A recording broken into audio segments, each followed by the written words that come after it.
Buonasera a tutti, buonasera. Vi porto il saluto del Lions Club San Daniele, di cui sono orgogliosamente presidente per quest'annata. Il Lions Club San Daniele è un club che ha oltre 50 anni dalla fondazione. Il Lions International, come molti sapranno, ma alcuni no, è la più grande associazione laica di service, che vuol dire sostanzialmente volontariato nel mondo. È stata fondata nel 1917 a Chicago, ha 1.400.000 soci, 47.000 club, è presente in oltre 200 paesi. Il serve del Lions non è assistenzialismo puro, ma è soprattutto promozione di cultura, innovazione e conoscenza in tutti gli ambienti della vita sociale, nella salute, comunità, ambiente, scuola, scambi giovanili. International sta che ogni socio del club è riconosciuto e può partecipare alla vita sociale in tutte le nazioni dove ha l'occasione di partecipare. Questa serata è una serata particolare, è il nono meeting web che facciamo. Abbiamo due relatori di eccellenza che ci parlano di un argomento un po' critico, perché parlare di successioni e di fiscalità, successioni e donazione, per il più stagionato della famiglia, che sono io, non è una cosa molto simpatica, perché presuppone la successione che sia successo qualcosa, ecco, diciamo così. Abbiamo due relatori d'eccellenza, Gabriele Turisini e il notaio Matteo Mattioni, che oltre ad avere un curriculum che vi presenterò a breve, hanno un'altra grandissima qualità, stanno per entrare come soci del nostro club. Noi siamo molto contenti di questa cosa e li ringrazio per aver accettato la nostra corte e la nostra proposta. Gabriele Turisini lo conosco da tantissimi anni, è un San Daniele Doc, un amico stimato fin da ragazzo. Il padre era mio presidente della squadra di basket, severissimo, controllava sempre tutto, anche da ormai laureato, da medico, e così mi diceva, insomma, sembrava uno zio che continuasse a fare da tutore. Gabriele è una persona molto curiosa, mai banale, è sempre stato un ottimo studente, appassionato e corrispondente ancora in pantaloncini corti del Messaggero Veneto, giornalista pubblicista, ha scritto all'albo dall'83, ha curato la pubblicazione della rivista Investor dal 2014 al 2020 e consulente finanziario dal maggio dell'86. Da un anno collabora con l'Open Finance e tiene regolari corsi all'Università della Libertà di Udine. È numismatico, lettore, appassionato di tutto, di fotografia, ciclista per rilassarsi, fanno lunghe biciclettate con l'amico Patui e sono riusciti anche a scrivere un libro su queste loro gite in bicicletta. Matteo Mattioni è notaio a San Daniele, è molto giovane e con il suo ingresso nel club sicuramente diamo una bella botta all'età media del club stesso, che aveva bisogno di rinnovamento, ed è una garanzia per il futuro del club avere dei giovani che entrano nel club.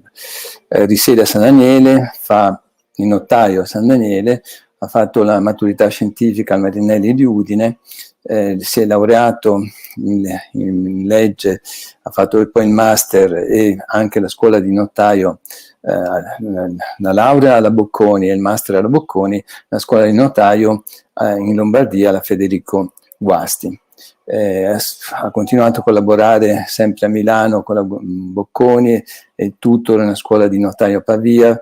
Ha frequentato la Goethe University di Francoforte, membro Società Italiana della Legge delle Costruzioni, attività di docente sia alla Bocconi Milano che a Padova.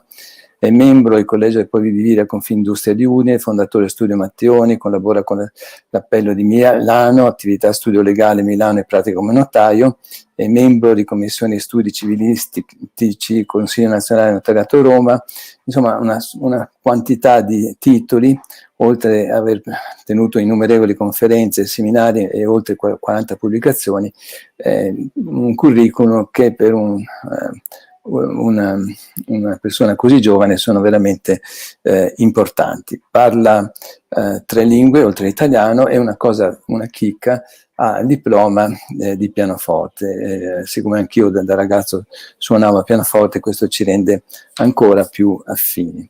La serata la conduce Gabriele e io ho finito il mio compito. Sono veramente contento di questa serata e dei nuovi soci del nostro club che ci daranno, vedrete stasera, di quanto potranno arricchire l'attività del nostro club stesso. A te Gabriele, via. Allora Giorgio, io ti ringrazio infinitamente delle parole, però basta, dopo non puoi dire sempre che sono troppo bravo e così via, se no diventa una minestra che vuole sempre quella. Beh, ma tanti non hanno visto l'altro all'altro. Mi ha appena detto che devo presentare bene il club, presento tutto, dai. Ben fatta. Allora, in realtà è un piacere essere qua, è un piacere anche essere chiaramente col dottor Mattioni. Chiedo a Giorgio se posso già condividere le slide. Vediamo se lo condividiamo. Ce la facciamo, Giorgio? Ok. Vediamo se riusciamo a condividerlo. Ci sono troppi Giorgi, un regista sì, e sì. Vediamo il condiviso, giusto per sapere. Non mi dice nulla. Vediamo se mi scrive allora. Vediamo se riesco a seguirlo. Non vedo le slide, devi fare condividi, lo rifaccio. E sì che l'altra volta ero stato molto più bravo. Vediamo se si condivide ora. Avrà preso da me. Sì, possibile. Allora, vediamo se condividiamo. Condivisa ora? Sì, si vede. Ok, perfetto. Allora, buonasera a tutti. Grazie ancora dell'invito. Il tema di questa sera che avevamo deciso, diciamo in tempi, potremmo dire, non sospetti, vista l'attualità dell'argomento che come si è dipanata negli ultimi giorni, però visto che il Presidente parlava di fotografia, vi regalo la fotografia fatta esattamente 20 minuti fa dalla finestra dello studio, perché San Daniele è stata arricchita da un arcobaleno pazzesco, perché era anni e anni che non si vedeva con tale limpidezza, e effettivamente una fantasmagoria di colori che sia bene augurante anche per questa serata. Bene, in realtà questa serata, come vedete e come mi faceva notare Matteo prima, quando ci siamo sentiti per impostarla, fa seguito a una serie di serate che noi avevamo già programmato nel 2018 in un'attività di collaborazione che portiamo avanti da tempo e che contiamo di proseguire anche in futuro. Ma come vi dicevo prima, l'attualità del tema non è mai stata tanto, scusate la ripetizione, attuale, perché sul Corriere 7 del 21 maggio, il settimanale del Corriere della Sera, vedete che Enrico Letta ha deciso di tirar fuori dal cilindro questa idea, che stasera capiremo quanto può essere plausibile o quanto è lontana dalla realtà, in cui appunto si diceva molto brevemente cerchiamo di trovare, di creare una dote per i diciottenni andando ad agire sulle tasse di successioni di quella parte del paese più ricco che può essere in grado appunto di garantire la copertura di quella dote per i giovani. Come sapete tutti, più o meno il presidente Draghi ha dato un niet, in realtà non è un niet nel merito, la tassa poi vediamo come si dipanava la proposta, non ci interessa più di tanto, ma ve la faccio vedere qua.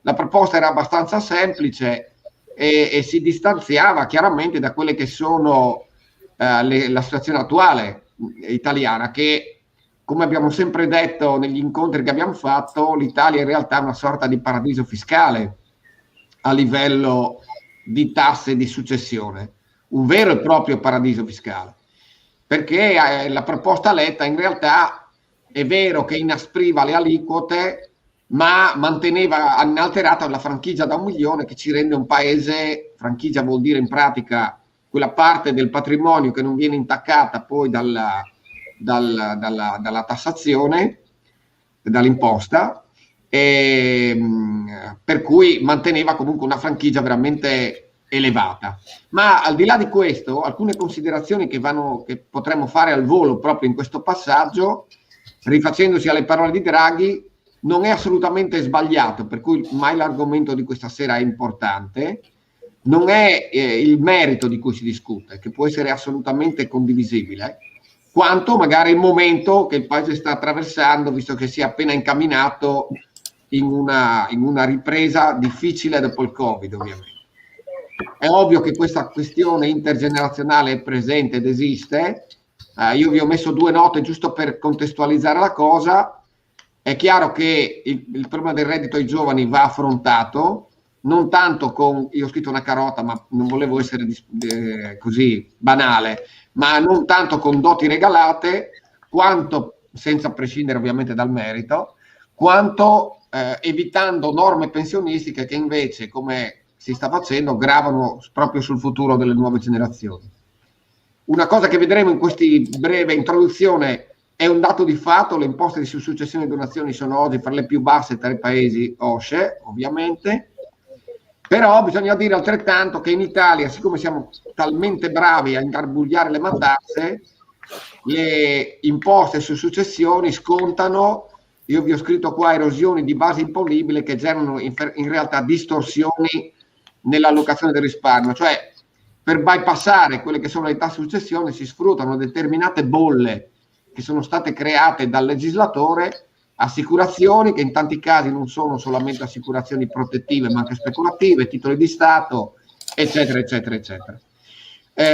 Un'altra cosa da dire è che è vero che parliamo di tasse di successione, ma dobbiamo stare ben attenti, perché anche le tasse patrimoniali in Italia, nonostante si parli di patrimoniale come un qualcosa che non è esistente, in realtà le patrimoniali ci sono, gravano in maniera diversa su immobili, come vedete, ma anche sugli investimenti finanziari, perché ciascuno di voi, al di là dei famosi 34 euro sul conto corrente su giacenze superiori ai 5.000 euro, si ritrova anche quello 0,20 su tutti gli investimenti finanziari che ha fatto. Qua, per capirci dov'è l'Italia a livello di tassazione, lo vedete in questa slide che mi ha fornito gentilmente Matteo oggi pomeriggio.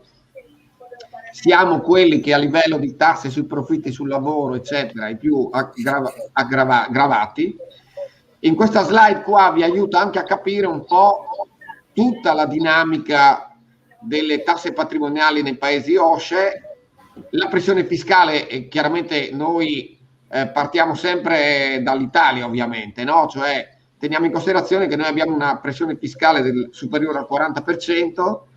Le transazioni finanziarie, come vedete, hanno una tassazione che va dal 12,50 al 26, per cui siamo, se guardate le barrette gialle e le confrontate con gli altri paesi, siamo effettivamente tra i più tartassati. Una cosa che in realtà noi consideriamo essere molto gravata dal fisco in Italia, in realtà, come potete vedere con questa barra che vi ho messo a livello della tassazione italiana sulla ricchezza immobiliare, in realtà se ci paragoniamo a paesi anche europei, come potrebbe essere la Francia, il Regno Unito, ma anche fuori l'Europa, come gli Stati Uniti o la Nuova Zelanda, in realtà non siamo proprio tra quelli più tartassati. Dove invece noi viviamo, come abbiamo detto un attimo fa, sul paese di Bengodi, è proprio sull'argomento di questa sera, eredità e le donazioni. E qua ringrazio di nuovo Matteo che mi ha fornito la sua slide magica. Qui così riassumiamo e facciamo il punto di dove siamo. Ecco questo il famoso discorso della franchigia che vi abbiamo fatto prima. Coniugi o parenti in linea retta hanno un'esenzione fino a 1 milione di euro per ciascun erede, ovviamente. Oltre quel livello la franchigia è al 4%, A questo dobbiamo sempre ricordare che va aggiunta l'imposta di trascrizione, l'imposta catastale sul valore degli immobili, se non si tratta della prima casa, perché altrimenti si riduce solo ed esclusivamente a 200 euro. La franchigia, in realtà, questo paradiso si diminuisce drasticamente quando non sono i coniugi e parenti in linea retta, cioè entrano, diciamo così, fratelli e sorelle non legittimari, e sono esenti fino a 100.000 euro questi, per cui molto meno, e la franchigia, vedete, sale al 6%, mantenendo sempre l'imposta di trascrizione catastale sugli immobili. Non c'è franchigia per gli altri parenti, e fino al quarto grado e a fini in linea retta l'aliquota sale al 6, poi sale all'8. Un occhio di riguardo, il legislatore per fortuna l'ha avuto per le persone fisiche con handicap riconosciuto grave. Vedete come la franchigia fino a 1,5 milioni praticamente non viene toccata la parte ereditaria, mentre viene mantenuta appunto l'imposta di trascrizione. Per avere un'idea però, ricordatevi di questi dati e dando un'occhiata a cosa accade in giro per l'Europa, voi vedete che i numeri, al di là che per il coniuge, tutto il resto delle franchigie si abbassano in maniera drastica, ma si alzano a dismisura le aliquote. Vedete la Francia, vi abbiamo fatto vedere la Germania, stessa cosa, mantenendo un'aliquota più interessante, ma una franchigia più interessante, ma le aliquote sono molto più alte delle nostre. In Spagna le franchigie sono messe giusto tanto per metterle, con aliquote molto, ma molto più alte. In Gran Bretagna, dove la franchigia è più sensibile, lo vedete, ahimè, le aliquote salgono in maniera drastica, addirittura al 40%. Per cui, come dicevamo prima, in questa slide è abbastanza evidente, siamo un'isola felice, siamo un paradiso fiscale, ma è chiaro che la tassa di successione va inquadrata in tutto l'imposizione fiscale del nostro paese. Però certo, qui bisogna stare molto attenti, perché se un governo deve agire in questo segmento trova ovviamente trova pane per i suoi denti. E come potete vedere anche a livello di stock, il gettito in percentuale del PIL per le imposte su successione e donazioni in Italia sono veramente bazzecole rispetto ad altri paesi. Dobbiamo ricordarci di una cosa, ahimè, che tra tutti questi paesi noi siamo, ahimè, quello che ha più problemi di indebitamento, ed è questo che chiaramente deve allarmarci e deve comunque rende attuale una serata come questa. Con Matteo dicevo, io vi ho messo questi tre suggerimenti per capire perché l'incremento delle imposte di successione e donazione può essere importante. È certo uno strumento che può essere di equità sociale, colpendo grandi eredità, ricordatevi la franchigia a 1 milione, è sicuramente meno distorsiva di un'imposta sui redditi, incoraggia l'impegno degli eredi in attività lavorative, e contro però ha chiaramente i due capisaldi principali è il fatto di colpire soprattutto le proprietà immobiliari del ceto medio, perché non può colpire i beni all'estero, in quanto saranno tassati colà, cioè all'estero, e la riduzione dell'incentivo ad accumulare ricchezza, che chiaramente, se gravata da grosse tasse di successione, viene stimolato più la spesa che non i risparmi. Chiaramente tutto questo gioca sul fatto che si possa pensare allo spostamento dei capitali come a una manovra fattibile per aggirare l'imposta di successione e di donazione. Ma siccome quello che vogliamo fare questa sera è parlare soprattutto, al di là di aver visto velocemente quello che è il quadro di pianificazione, io a questo punto ovviamente chiamo in causa il vero relatore della serata, non siamo due, è solo lui ovviamente, cui io farò da spalla nell'andare avanti della serata. Per cui Matteo, buon lavoro intanto, e poi per qualsiasi cosa chiaramente ti interromperò. Se avete domande, penso che ci sia modo, Giorgio, di farcele avere, e chiaramente io te le passerò via via durante il tuo intervento. Chiaramente mi permetterò ogni tanto di farti qualche domanda se vedo che ci arriva. Allora, buon lavoro e grazie ancora di essere intervenuto con noi. Grazie Gabriele, grazie mille e grazie al Lions di San Daniele per l'invito, sia a partecipare a questa serata sia a partecipare all'associazione, invito che ho accettato molto volentieri. In realtà mi piacerebbe molto essere interrotto questa sera, perché vorrei che più che una relazione di taglio convegnistico questa fosse un po' una chiacchierata e un'occasione per sviluppare alcuni spunti. Anch'io ho preparato delle slide anche per rendere il discorso un po' più schematico, ma prima dico due parole su questa introduzione che ha fatto Gabriele Turissini. Il tema dell'imposta di successione è uno di quei temi che ritornano spesso nel dibattito pubblico. Spesso si tratta di un fuoco di paglia, nel senso che vengono paventati inasprimenti della tassazione che poi in realtà non si verificano. La ragione per cui spesso il rischio di un inasprimento viene sventato, viene disinnescato sul nascere, è che da un punto di vista politico aumentare l'imposta di successione è sempre molto rischioso dal punto di vista del consenso, perché evidentemente l'imposta di successione è il classico esempio di doppia tassazione del reddito, e la doppia tassazione del reddito è in qualche misura sempre sgradevole. Noi risparmiamo durante la nostra vita quella parte di redditi che non consumiamo e soprattutto che non viene tassata. Quindi il nostro risparmio ha già subito una prima tassazione, che è la falcidia dell'imposta sui redditi. Ecco che quando noi andiamo a trasmettere questo risparmio ai nostri eredi, ai nostri successori, questo risparmio viene tassato nuovamente. Ecco il concetto della doppia imposizione che sta alla base dell'imposta di successione.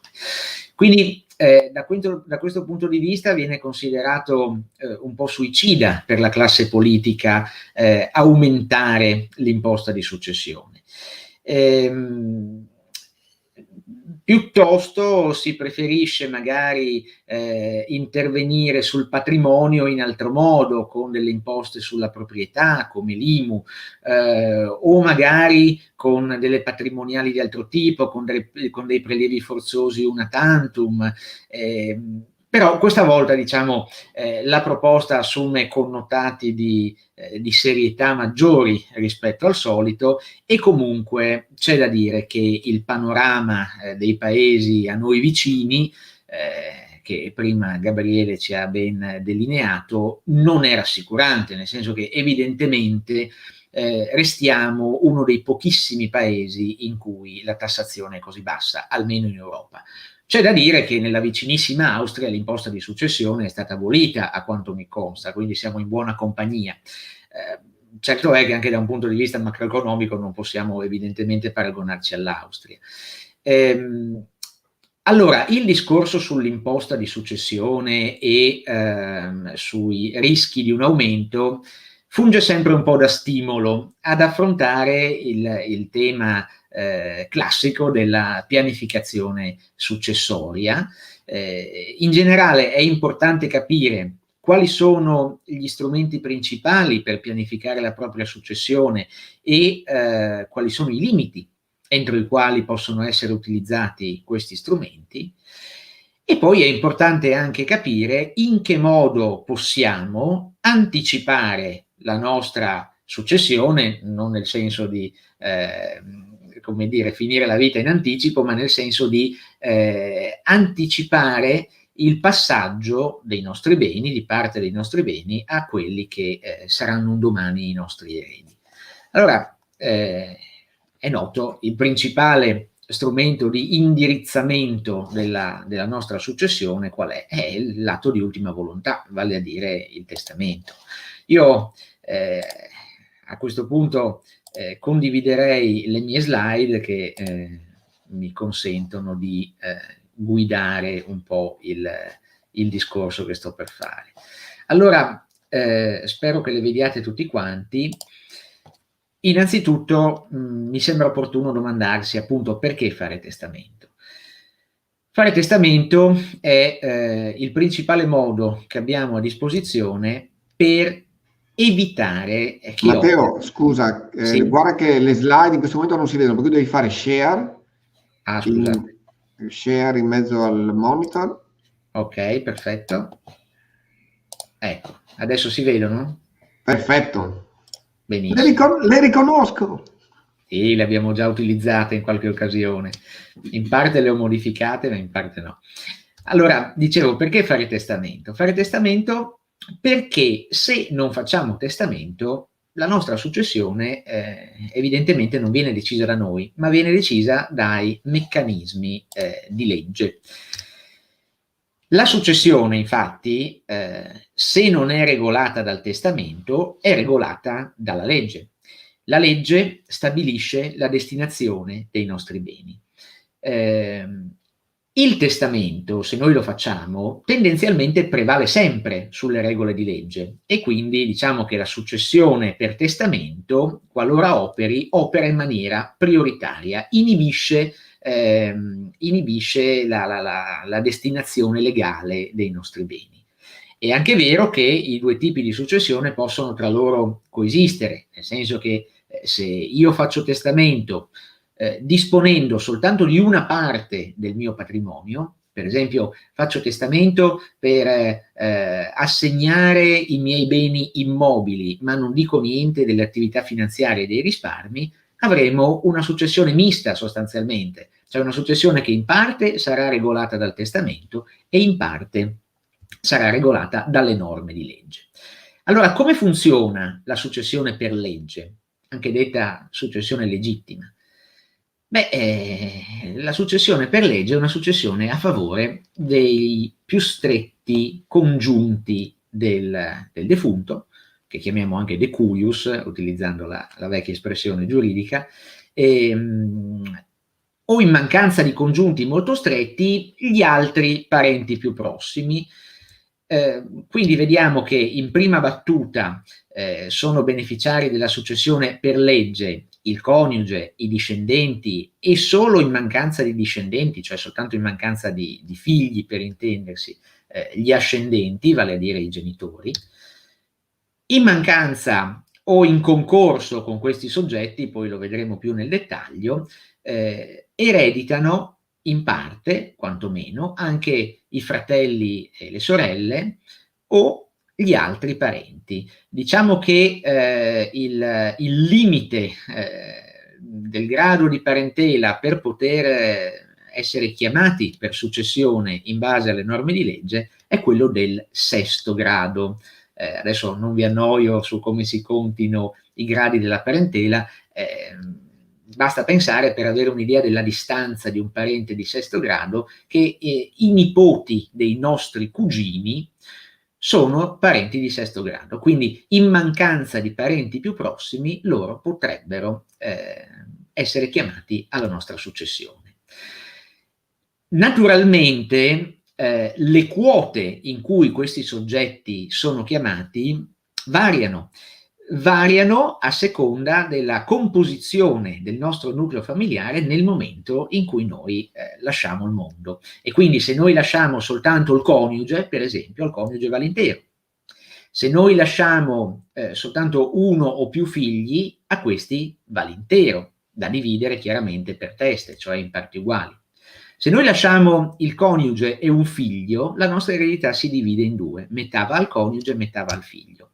Se invece lasciamo il coniuge e più figli, al coniuge sarà riservato un terzo e gli altri 2/3 saranno riservati ai figli, che se li divideranno anche qui per teste in parti uguali.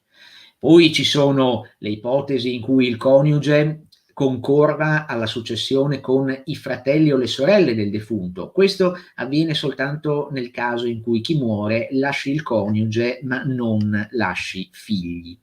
Il coniuge poi può concorrere anche con gli ascendenti, ci sono dei concorsi misti, insomma, diciamo, le principali ipotesi sono queste, ma si tratta in ogni caso di una destinazione stabilita dalla legge. Se noi vogliamo derogare a questa destinazione, a questa divisione per quote che la legge impone, dobbiamo fare testamento. Allora, chiaramente nel testamento non possiamo scrivere tutto ciò che ci pare. O meglio, possiamo, ma dobbiamo accettarne poi eventualmente le conseguenze, perché la libertà che la legge ci dà di imprimere una determinata direzione attraverso il testamento alla nostra successione non è una libertà illimitata. Quali sono i principali limiti a questa libertà? Sono le norme sulla cosiddetta riserva. Che cos'è la riserva? Ma diciamo in prima battuta, così con un primo livello di approssimazione, che la riserva è una quota del nostro patrimonio che la legge in ogni caso riserva, per l'appunto, a determinati soggetti. Questi soggetti sono i nostri più stretti congiunti, vale a dire il coniuge, i nostri figli, o nel caso in cui sfortunatamente i nostri figli muoiano prima di noi, i loro figli eventuali, oppure in mancanza di figli i nostri genitori. Questi soggetti sono i cosiddetti riservatari o eredi necessari, insomma sono quei soggetti a cui indipendentemente dalla nostra volontà, indipendentemente dal fatto che noi li contempliamo o non li contempliamo nel testamento, la legge riserva una quota. Loro possono sempre ottenere questa quota. Se non la conseguono per successione, perché per esempio noi abbiamo fatto testamento lasciando tutto quanto a un soggetto diverso, possono in ogni caso ottenere questa quota per via giudiziale, quindi coattivamente. Di che quota stiamo parlando? Le quote anche qui sono variabili, parliamo delle quote di riserva, no? Quindi questa quota in cui inderogabilmente gli eredi necessari hanno diritto. Queste quote sono variabili perché ancora una volta dipendono dalla composizione del nostro nucleo familiare al momento della nostra morte. Se noi al momento della nostra morte lasciamo soltanto il coniuge, quindi non abbiamo figli, non abbiamo più ascendenti in vita, la riserva del coniuge è pari alla metà del nostro patrimonio. Di una metà, conseguentemente, noi possiamo fare quello che vogliamo, è la cosiddetta disponibile. L'altra metà è riservata dalla legge al coniuge. Faccio testamento lasciando tutto a una fondazione? Benissimo, il coniuge potrà impugnare il testamento davanti al giudice con un'azione che si chiama azione di riduzione e ottenere l'assegnazione della propria riserva, cioè della metà del mio patrimonio. Anche qui, se lasciamo un solo figlio, il figlio ha diritto a una riserva pari alla metà del nostro patrimonio. Il discorso cambia se lasciamo 2 o più figli, perché in questo caso la loro riserva è pari complessivamente ai 2/3 del nostro patrimonio. Ed ecco che quindi in questo caso la nostra disponibile si rimpicciolisce, diventa soltanto di 1/3 per differenza. Se lasciamo il coniuge e un figlio, anche qui la situazione è analoga, la riserva è complessivamente pari a 2/3 e la nostra disponibile sarà pari a 1/3. Una ulteriore compressione della cosiddetta quota disponibile lo abbiamo nel caso frequentissimo in cui noi lasciamo il coniuge e più di un figlio. Allora in questo caso la riserva del coniuge diventa pari a 1/4 del nostro patrimonio, ai figli spetterà complessivamente la metà del nostro patrimonio da dividersi per teste e la nostra disponibile è pari soltanto al 25% del nostro patrimonio, 1/4. Le quote cambiano ancora una volta se lasciamo coniuge e genitori, mentre non lasciamo figli. Se lasciamo soltanto i genitori, la loro riserva è pari a 1/3. Queste sono le quote inderogabilmente riservate a questi soggetti.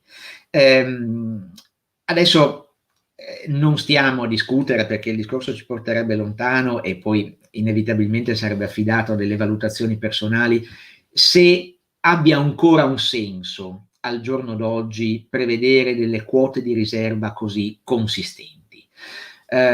Mi limito a dirvi che da tanti anni ormai si discute sia, diciamo, tra gli studiosi del diritto, sia a livello politico, se non sia opportuna effettivamente una revisione di questo sistema.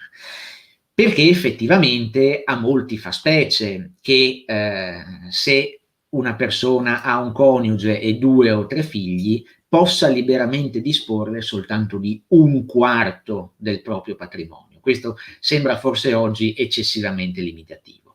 Forse poteva avere un senso nel 1942, quando è stato scritto il Codice Civile, forse poteva avere un senso ancora nel 1975, quando è stata fatta la grande riforma del diritto di famiglia, ma forse oggi questa tutela così forte della famiglia non trova più ragion d'essere, anche perché è cambiato un po' lo scenario sociologico. Oggigiorno tante coppie non si sposano, per esempio. Oggigiorno diverse persone si sposano magari più volte nel corso della loro vita e conseguentemente il coniuge che è tale alla morte del nostro decuius non è il genitore dei figli del decuius. Sembra, e poi chiudo con queste considerazioni, sembra a qualcuno così un po' stonato che ad esempio il coniuge abbia una riserva che non varia a seconda della durata del matrimonio.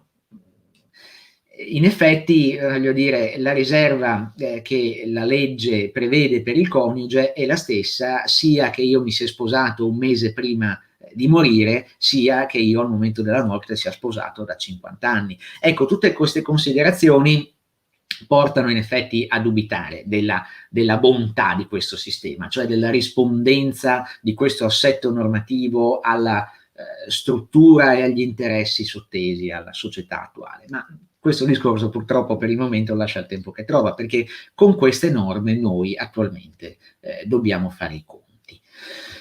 La quota di riserva di cui stiamo parlando va definita un po' meglio, perché non si deve pensare che la quota di riserva sia una quota dell'eredità. Cioè, in altre parole, non dobbiamo pensare che, ad esempio, il nostro coniuge che ci sopravvive abbia diritto di prendersi la metà di quanto noi lasciamo alla nostra morte, cioè la metà del patrimonio ereditario. La quota di riserva è quota sì del nostro patrimonio, ma del nostro patrimonio che va calcolato prendendo sia il netto ereditario, cioè quanto noi lasciamo alla nostra morte, ma anche sommando a questo netto le donazioni che noi abbiamo fatto in vita. Perché? Perché altrimenti sarebbe troppo facile eludere la disciplina della quota di riserva se noi ci fossimo liberati a titolo gratuito, mediante una o più donazioni, di gran parte del nostro patrimonio mentre siamo in vita e poi lasciamo soltanto delle noccioline su cui viene calcolata la riserva del coniuge o degli altri eredi necessari. Ecco che quindi quando parliamo di quota di riserva stiamo parlando della metà, di 1/3, di 1/4, a seconda dei casi, di quella massa che è costituita sia dal cosiddetto relictum, da quello che noi lasciamo alla nostra morte al netto dei debiti, sia da tutti i beni di cui ci siamo spogliati in vita. è evidente che questo patrimonio non esiste più in senso naturalistico, in senso unitario. Dobbiamo ricostruirlo come un'operazione matematica. Una volta che lo ricostruiamo, abbiamo la base su cui calcolare l'entità di quella quota cui l'erede necessario ha diritto. Questo è il principale limite alla nostra libertà testamentaria, cioè nel momento in cui noi facciamo testamento dobbiamo renderci conto che possiamo scrivere quello che vogliamo, ma quello che vogliamo potrebbe essere impugnato dai nostri eredi necessari nel momento in cui decidano di ottenere la propria quota di riserva. Anche il problema della diseredazione. Ecco, il tema della diseredazione è un altro tema classico. Posso diseredare una persona, posso escludere un congiunto, posso escludere un parente dal testamento. Attenzione, se faccio testamento escludendo dalla mia successione un parente che sarebbe chiamato in base alle norme sulla successione per legge, questo testamento sta sicuramente in piedi, a meno che la persona che io escludo non sia un erede necessario, cioè non sia una persona avente diritto alla riserva, cioè un coniuge o un figlio, o in mancanza di figli un ascendente, perché in questo caso il testamento potrebbe essere impugnato. Naturalmente il testamento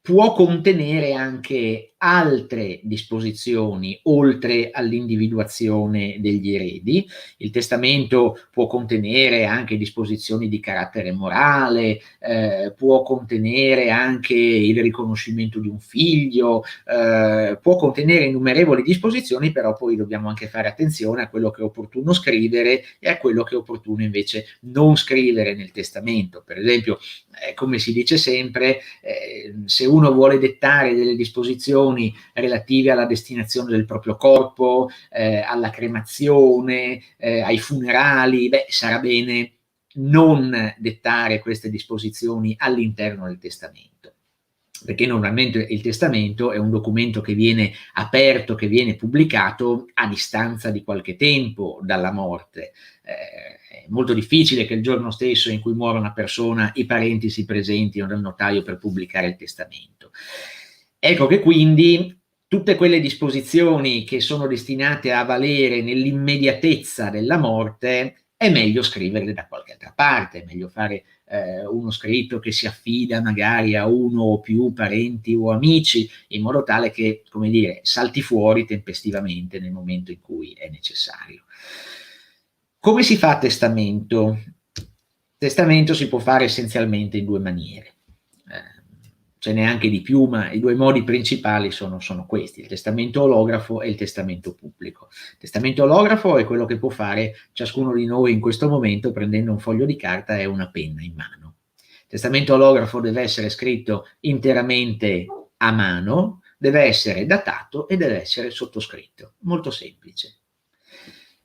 Quello che vedete qui è un classico esempio di testamento olografo. Il testamento pubblico è invece il testamento per atto di notaio, quindi un testamento che viene redatto dal notaio a seguito di un colloquio evidentemente col testatore, viene letto al testatore, il quale lo firma in presenza di due testimoni. Queste due forme testamentarie hanno esattamente la stessa efficacia, quindi la sostanza non cambia. Tutto quello che posso inserire in un testamento pubblico, in un testamento notarile, lo posso scrivere anche in un testamento olografo. La successione opererà nello stesso modo, sia che io abbia fatto un testamento in forma notarile, sia che io abbia fatto un testamento olografo.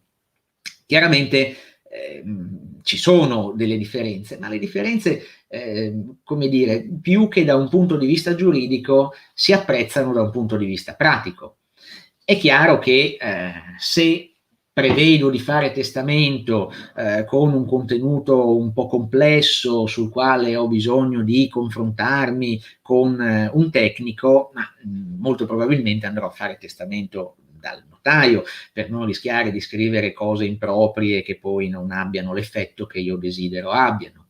È chiaro che un testamento olografo, quello scritto a mano, forse sarà più facilmente impugnabile, nel senso che sarà molto più facile per una persona che voglia un domani invalidarlo contestare la autenticità di quel testamento, oppure contestare la capacità del testatore, vale a dire la lucidità del testatore nel momento in cui lo ha scritto.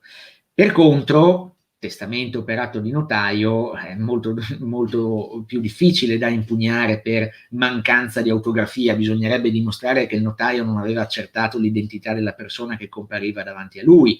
È molto più difficile che sia impugnato anche per incapacità, perché è evidente che se il notaio ha di fronte una persona che non è in sé, non gli farà mai firmare un testamento. Però, al di là di questi aspetti, come dicevo prima, la sostanza non cambia. Quindi il testamento, a prescindere dalla forma, può avere esattamente lo stesso contenuto, può contenere disposizioni patrimoniali, può contenere disposizioni di carattere non patrimoniale. Le disposizioni patrimoniali normalmente sono di due tipi. Possono essere a titolo universale o a titolo particolare. Che cosa vuol dire?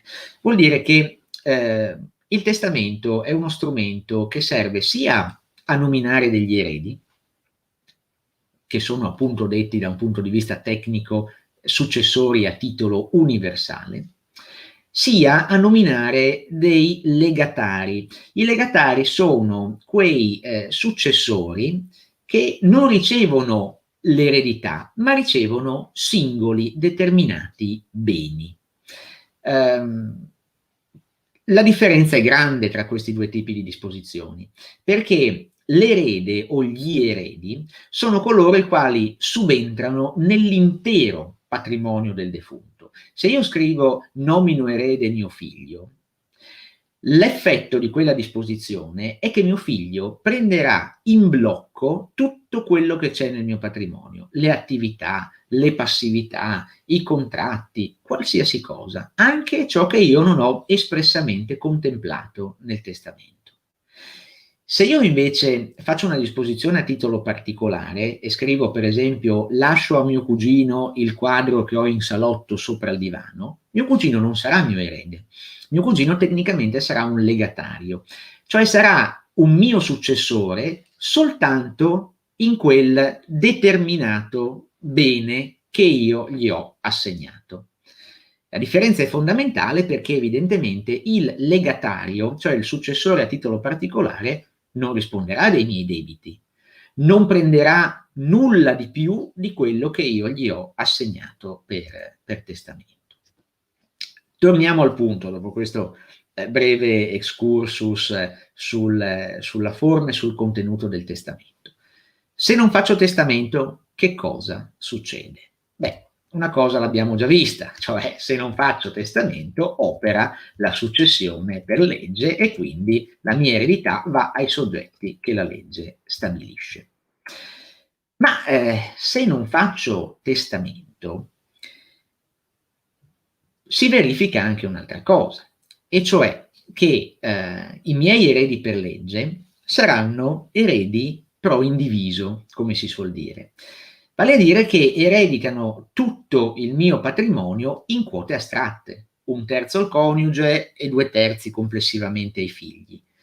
Su ogni singolo bene che compone il mio patrimonio, loro saranno cointestatari per queste quote individuate dalla legge.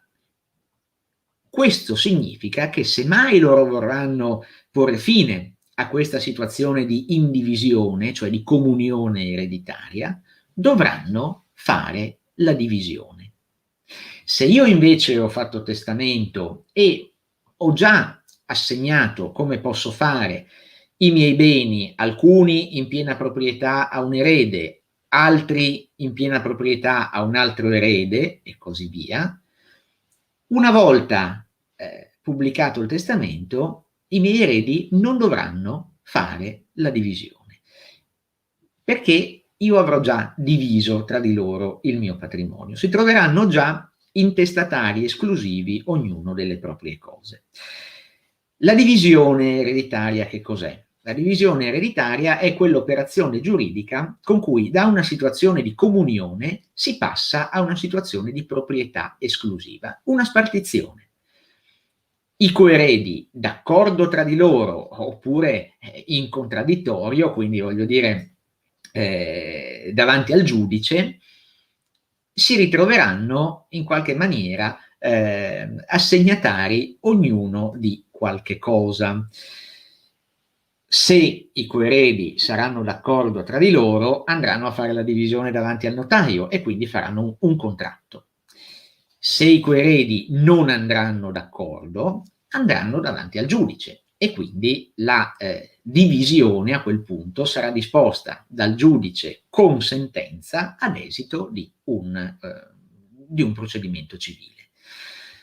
La divisione poi ovviamente potrà come dire, essere fatta a pareggio, nel senso che l'eredità consente e l'accordo tra gli eredi eventualmente consente di assegnare a ciascuno beni che rispondono perfettamente alla quota di ciascuno. Nel caso in cui vuoi per la presenza di beni non divisibili, vuoi perché non è possibile comunque creare una perfetta corrispondenza tra assegnazioni in natura e quote astratte di eredità, si farà ricorso ai cosiddetti conguagli, vale a dire a delle dazioni di somme di denaro che servono a compensare quella parte di quota ereditaria che non trova soddisfazione in beni dell'eredità. A fronte di tutto questo scenario che abbiamo appena delineato, certo molto, molto sommariamente, si pone il tema della tassazione. È chiaro che tutto quello che noi prevediamo, disponiamo per testamento avrà efficacia al momento della nostra morte. Tutto quello che invece noi decidiamo di fare uscire prima della nostra morte, mentre siamo in vita, dal nostro patrimonio, avrà efficacia nel momento in cui noi decidiamo di donare. Quindi è evidente che la tassazione di queste attribuzioni sarà, nel caso della donazione, quella che è prevista dalla legge al momento in cui firmiamo il contratto di donazione. Mentre la tassazione della nostra successione testamentaria sarà quella prevista dalla legge nel momento in cui il testatore muore, cioè nel momento in cui tecnicamente si apre la successione. Che cosa accade se prima della nostra morte, dopo che abbiamo fatto testamento, le imposte di successione si inaspriscono? Accade che quelle assegnazioni che noi abbiamo disposto per testamento saranno tassate in base alla normativa vigente al tempo dell'apertura della nostra successione, cioè al tempo della nostra morte. Se noi invece in vita abbiamo già assegnato i nostri beni per donazione, eventuali inasprimenti successivi dell'imposta sulle successioni e sulle donazioni non saranno più un nostro problema, né un problema dei beneficiari delle nostre donazioni, perché il momento impositivo, diciamo, il momento della tassazione si è già verificato con la firma del contratto di donazione. Ecco la ragione per cui è importante, è utile, è vantaggioso pensare con un po' di anticipo alla pianificazione successoria ed eventualmente cercare di anticipare il momento in cui noi trasmettiamo i nostri beni alla generazione successiva o comunque alle persone che noi vogliamo beneficiare. Certo, per fare una pianificazione successoria è necessario spendere un po' di tempo e d'altra parte, se noi vogliamo ottimizzare fiscalmente la nostra successione, abbiamo l'onere di prenderci per tempo. La pianificazione successoria e quindi la destinazione del nostro patrimonio mentre siamo in vita ha anche un'utilità che prescinde dal profilo fiscale, perché se noi impostiamo da subito e realizziamo da subito un'assegnazione dei nostri beni, è evidente che sventiamo il rischio di futuri litigi tra coeredi sulla divisione. Come gestire la pianificazione successoria? Abbiamo visto che c'è il testamento con però i rischi che comporta da un punto di vista tributario il fatto di differire il passaggio al momento della nostra morte. C'è la donazione, ma esistono anche tanti altri strumenti, strumenti che magari riguardano meno da vicino il lavoro del notaio, il lavoro che io faccio, ma che sono ugualmente molto efficaci, per esempio le polizze vita, gli strumenti di investimento o ancora i patti di famiglia, i trust, che sono altri atti che si possono fare, diciamo anche o specialmente in presenza di aziende, per anticipare e regolare la successione nei nostri beni produttivi. Chiaramente tra tutti questi strumenti bisogna scegliere quelli più adatti alle nostre esigenze e possibilmente farci consigliare. Ecco. Io in chiusura ecco, di questa rapidissima... Dimmi Gabriele. Fermiamo un attimo, anche perché tornando al discorso dell'attualità iniziale, no?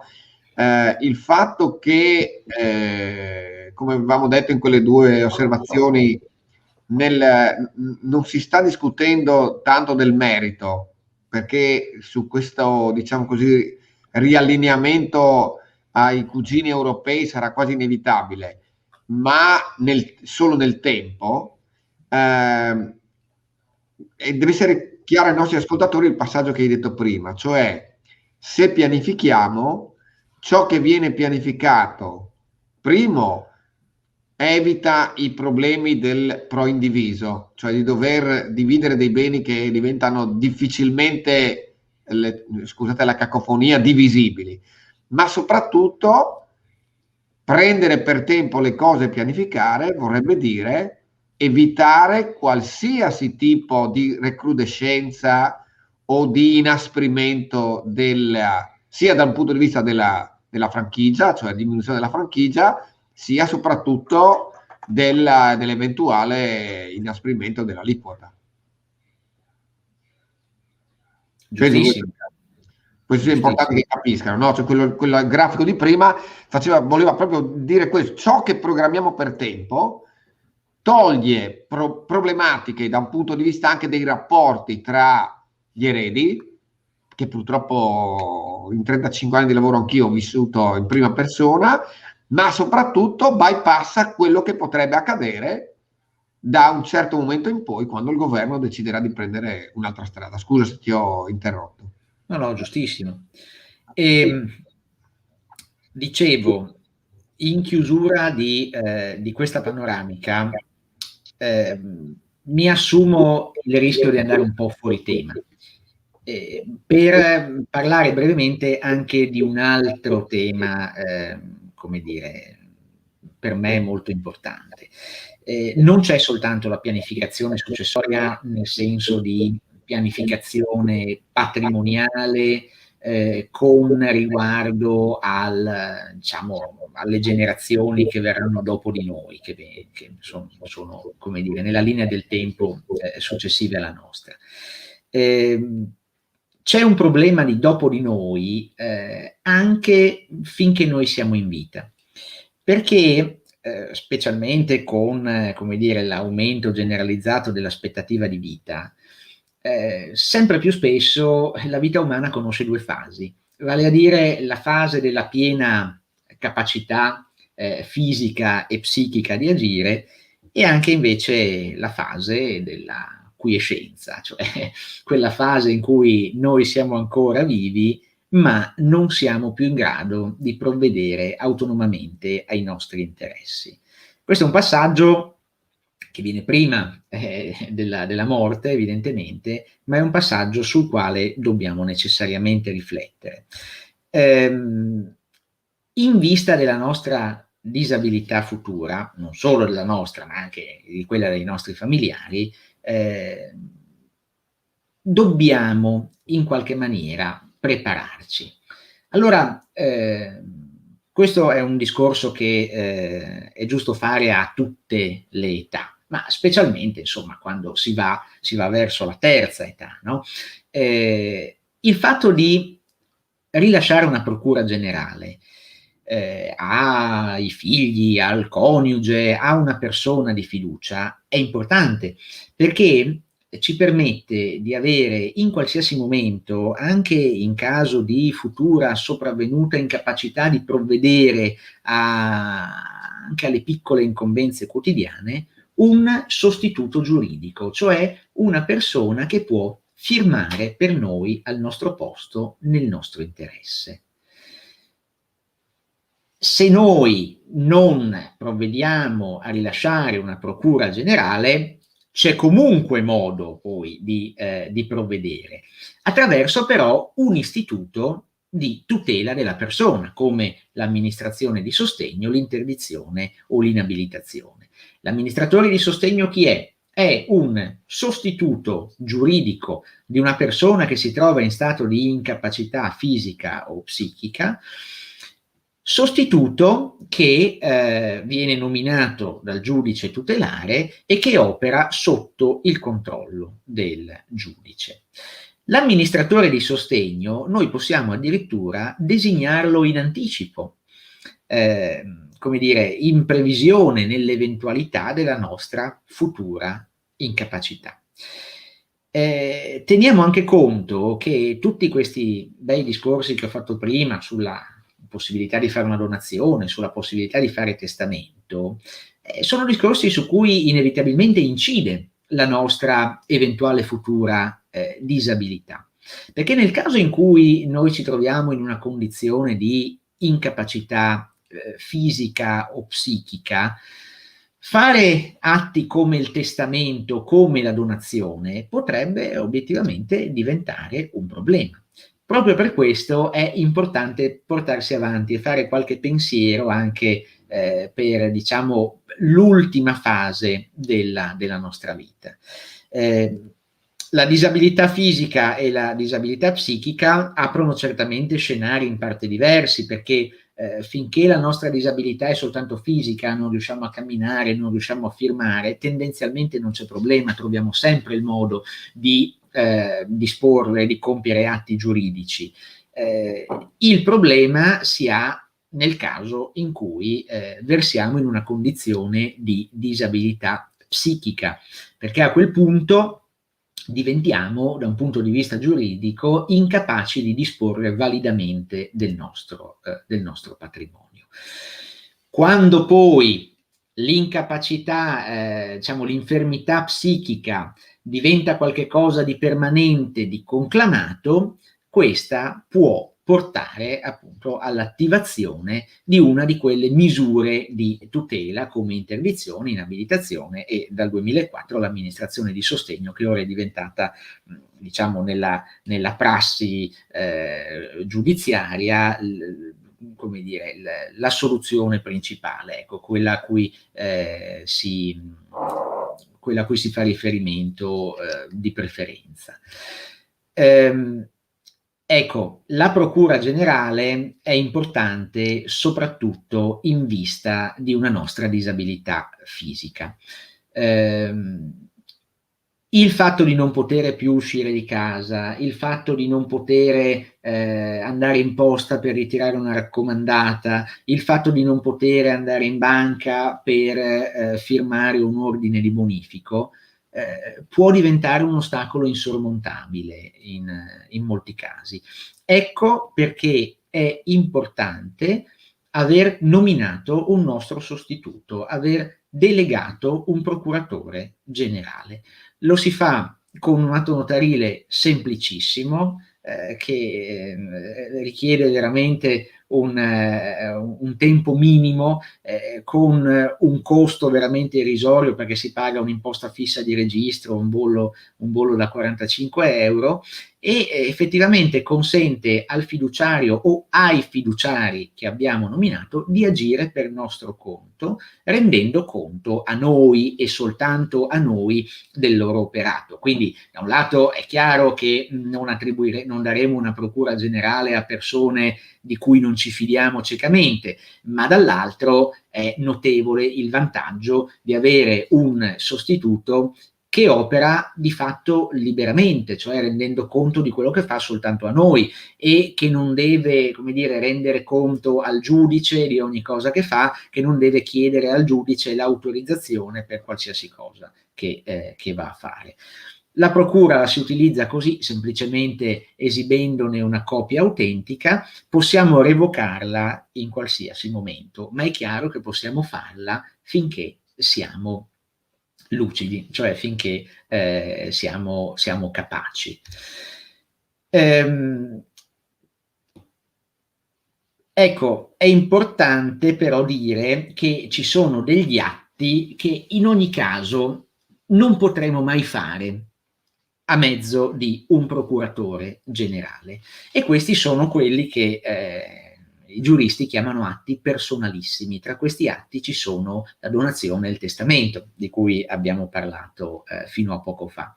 Questi sono atti che possiamo fare soltanto noi.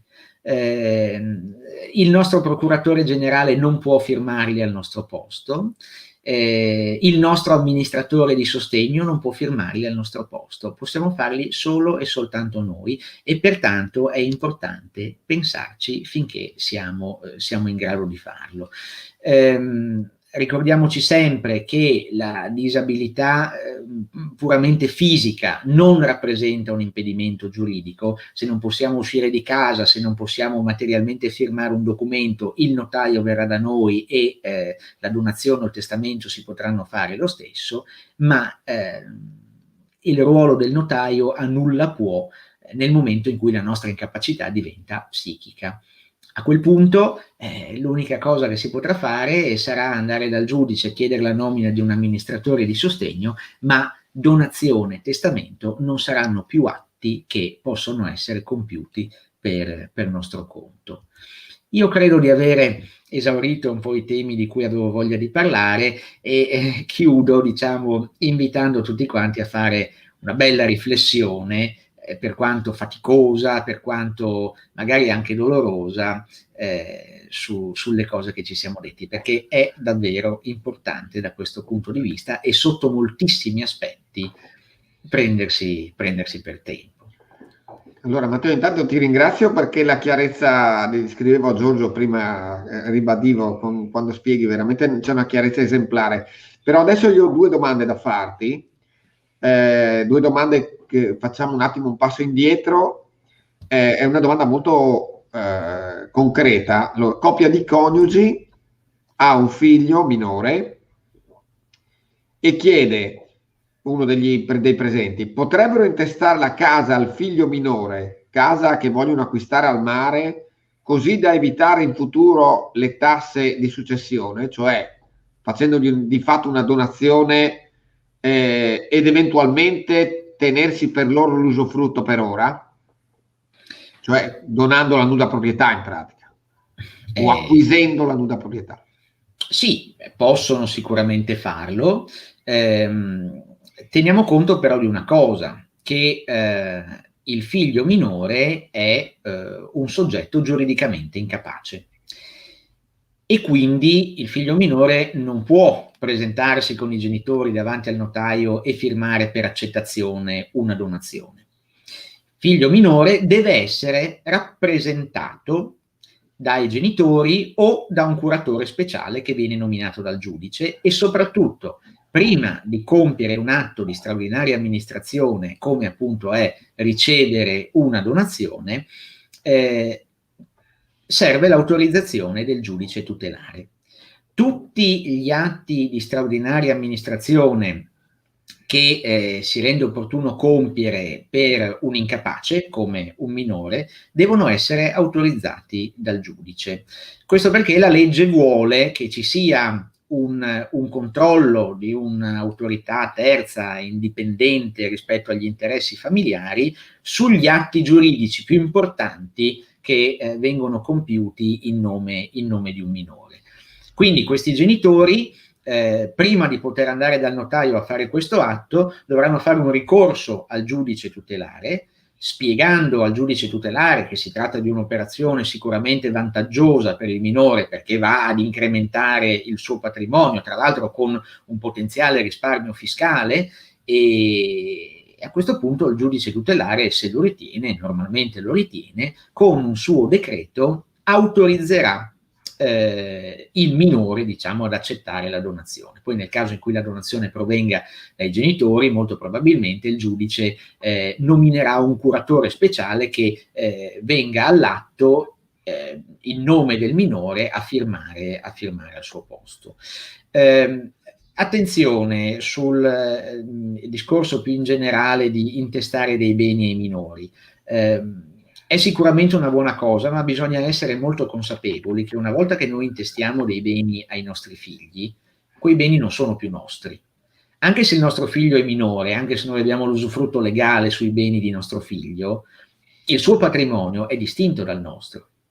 Quindi dobbiamo essere molto consapevoli che una volta che qualche cosa fuoriesce dal nostro patrimonio ed entra in quello di nostro figlio, noi non possiamo più liberamente disporre di quel bene. Se si rende necessario poi in un secondo momento, ad esempio, vendere questo bene perché abbiamo bisogno di liquidità per delle sopravvenute esigenze familiari, dovremo ancora una volta tornare dal giudice tutelare e chiedergli l'autorizzazione ad alienare il bene del minore. Ma anche lì, una volta che noi avremmo venduto il bene del minore, chi incassa il prezzo è il minore, non sono i genitori. Certo. E questo prezzo andrà versato su un conto vincolato intestato al minore e potrà essere smobilitato ancora una volta soltanto con l'autorizzazione del giudice tutelare. Quindi, come dire, è giustissima e condivisibile l'interesse alla strategia, diciamo così, attuare un risparmio fiscale trasferendo dei beni al minore, però rendiamoci conto che una volta che la destinazione che noi imprimiamo ai beni è quella, non è più roba nostra. Ecco, ecco, ti faccio un'altra domanda, è molto semplice. Se invece il figlio è maggiorenne, che cosa cambia? Chiaramente non avremo più bisogno del giudice tutelare, non avremo più bisogno di nessun tipo di rapporto tra noi e il figlio, e chiaramente l'atto diventerà molto più semplice, permanendo però nel momento in cui noi lasciamo la nuda proprietà al figlio, la proprietà del figlio, maggiorenne che sia. La proprietà del figlio, nel senso che noi ci teniamo l'usufrutto e quindi manteniamo un diritto vitalizio di godere del bene. Non potremmo più disporre di quel bene, nel senso che non potremmo più, per esempio, venderlo, perché ormai la proprietà, per quanto compressa, limitata dall'usufrutto, è ormai passata a nostro figlio. Anche lì dobbiamo sempre tener conto che la donazione è un contratto e come ogni contratto è irrevocabile. Noi, salvo casi eccezionali, non potremo mai recuperare quel bene che abbiamo donato a nostro figlio se nostro figlio non è d'accordo. Se si tratterà di vendere quel bene, avremo bisogno della firma di nostro figlio. Quindi... Certo, il problema che continuiamo adesso le domande, è ovvio che nel momento stesso in cui noi effettuiamo la donazione al figlio maggiorenne, avendo altri figli, dovremmo comunque pensare che quella donazione ricorrerà dopo nella ricostruzione dell'intero patrimonio, se il premiato è solo uno, cioè il destinatario è solo uno dei figli, ovviamente. Questa è la prima delle riflessioni. La seconda è che nel momento stesso in cui effettuiamo l'acquisto di quella casa, l'acquisto di quella casa rientra come atto di donazione vera e propria, per cui bypasserebbe l'eventuale inasprimento delle tasse di donazione e successione che possono avvenire in un secondo momento. Sicuramente sì. Come si comporta in questo caso? Perché chiaramente come si comporta il genitore nei confronti degli altri figli? Ovvero, ti pongo la domanda, visto che è di questi giorni quello che ci è capitato, un genitore decide di lasciare del denaro piuttosto che un immobile ai figli e pensa di poterlo lasciare liberamente senza nessun tipo di obbligo nei confronti della legge.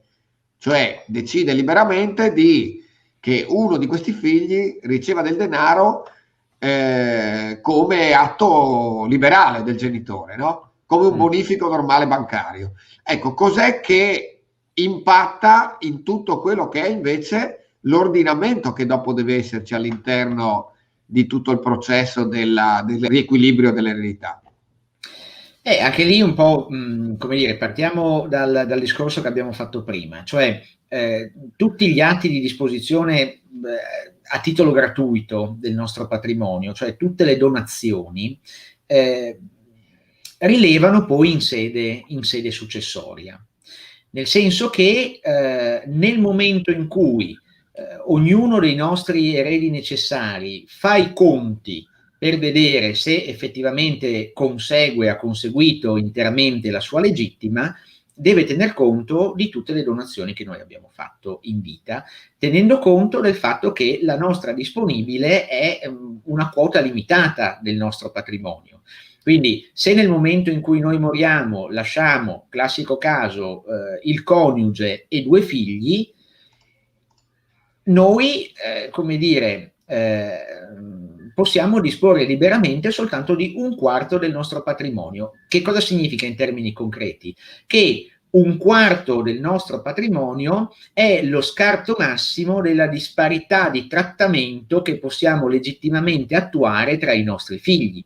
Quindi la legge sicuramente non ci vincola a trattare in modo identico ciascuno dei nostri figli, però la legge sicuramente ci vincola a lasciare almeno qualcosa, cioè almeno la quota di riserva, a ciascuno dei nostri figli. Se noi ignoriamo questa regola, è chiaro che l'assetto successorio che noi attraverso la donazione, attraverso il testamento abbiamo deciso di attuare, potrà un domani essere scardinato da quello dei nostri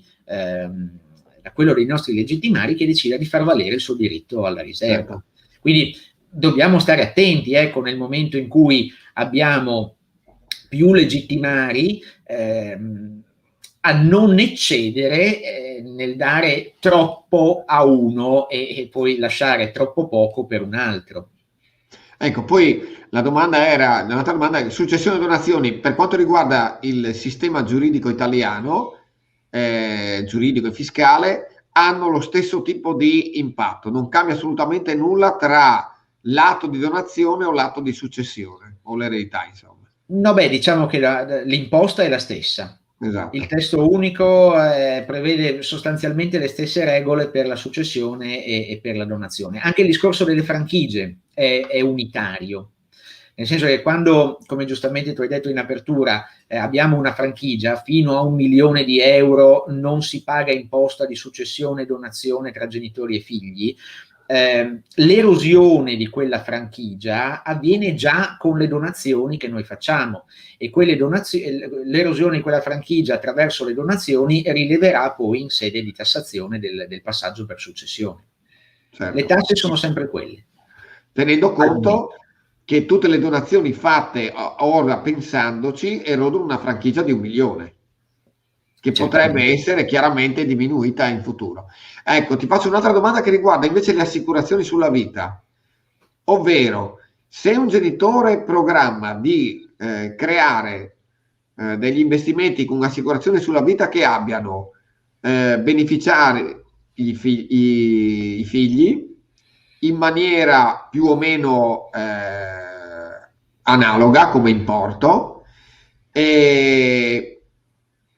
dunque figlio all'altro, a loro intestata, cosa succede? Sì, pari entità eccetera, un'assicurazione sulla vita che va ai figli, come si comporta? Ecco, possiamo mettere la domanda in questi termini. Come si comporta l'assicurazione sulla vita riguardo alla ricognizione del patrimonio che va in eredità. Secondo, come si comportano i figli con l'importo che ricevono dall'assicurazione sulla vita.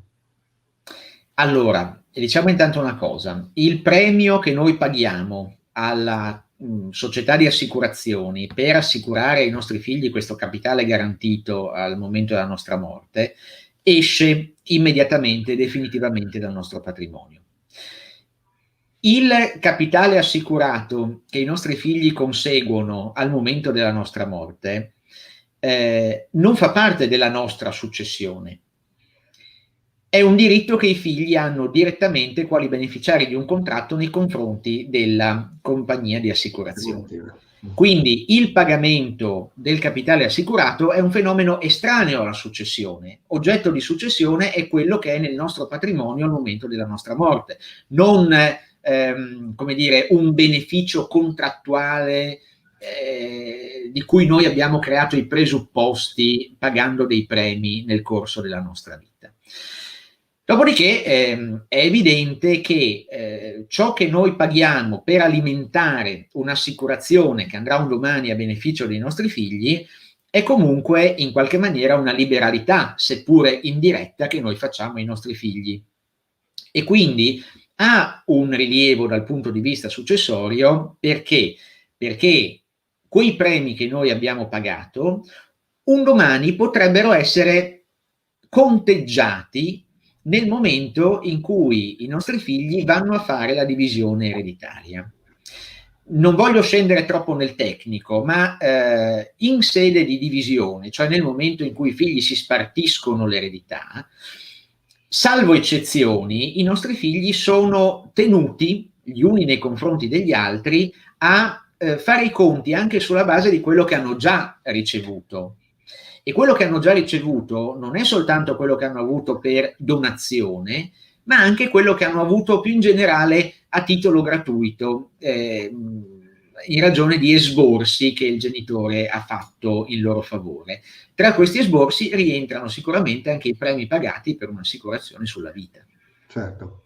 Per cui sono i premi, ecco, per rispondere anche alla domanda, sono i premi a cui si farà riferimento nel momento in cui si fa la ricognizione dell'intero asse ereditario, non il capitale, il capitale ricevuto. Matteo, io direi sono le 22.09, io coinvolgerei di nuovo il presidente Beltrame, perché siamo andati un po' oltre i tempi. Eccoci magari, qua. ma la cosa era... Sì. Io direi che Matteo ha toccato un punto che è quello che a me sta particolarmente a cuore, ma so anche a lui, che è quello del dopo di noi, che secondo me, Giorgio, magari in un incontro magari il prossimo anno, eccetera, potremmo prenderlo in considerazione, perché penso che entrambi lo riteniamo di un'importanza basilare anche per dare una qualità migliore anche alla nostra società, proprio senza voler fare retorica, eccetera, no? La consapevolezza che quello che siamo oggi potremmo non essere un domani, e conseguentemente dobbiamo essere capaci anche di affrontare quelle difficoltà che prima o poi potremmo comunque dover affrontare, ecco, insomma. Per cui è un arrivederci, insomma, con Matteo. No, sicuramente è un argomento antipatico da affrontare, perché insomma uno ci pensa sopra, ma insomma non è una cosa che affronti volentieri, però fino a quando siamo in grado di affrontarlo è razionale pensarci, insomma. Quindi sicuramente speriamo il prossimo anno di fare delle cose, cioè sicuramente faremo ancora dei meeting su questi argomenti, anche allargandoli ad altri, sempre coinvolgendo Matteo, e possibilmente speriamo di farlo in presenza, anzi contiamo di farlo in presenza, perché insomma il web ci ha dato tante opportunità quest'anno, abbiamo fatto tante riunioni che probabilmente non saremmo riusciti a fare, o perlomeno non avremmo pensato di fare con un'annata normale, però fare una cosa in presenza e fare anche un misto, presenza e web, sicuramente sarà utile per il prossimo anno. Quindi io vi ringrazio approfitto per ringraziare Matteo, Gabriele, poi ci vedremo presto perché quella volta sarà in presenza, vi metterò le spille. È stata una bella serata, argomenti interessanti, e li riprenderemo perché poi avremo anche tanti altri argomenti che possiamo sviluppare assieme a Matteo e con te, insomma. Io direi che possiamo salutare tutti quelli che ci hanno ascoltato e che ci ascolteranno, perché il vantaggio del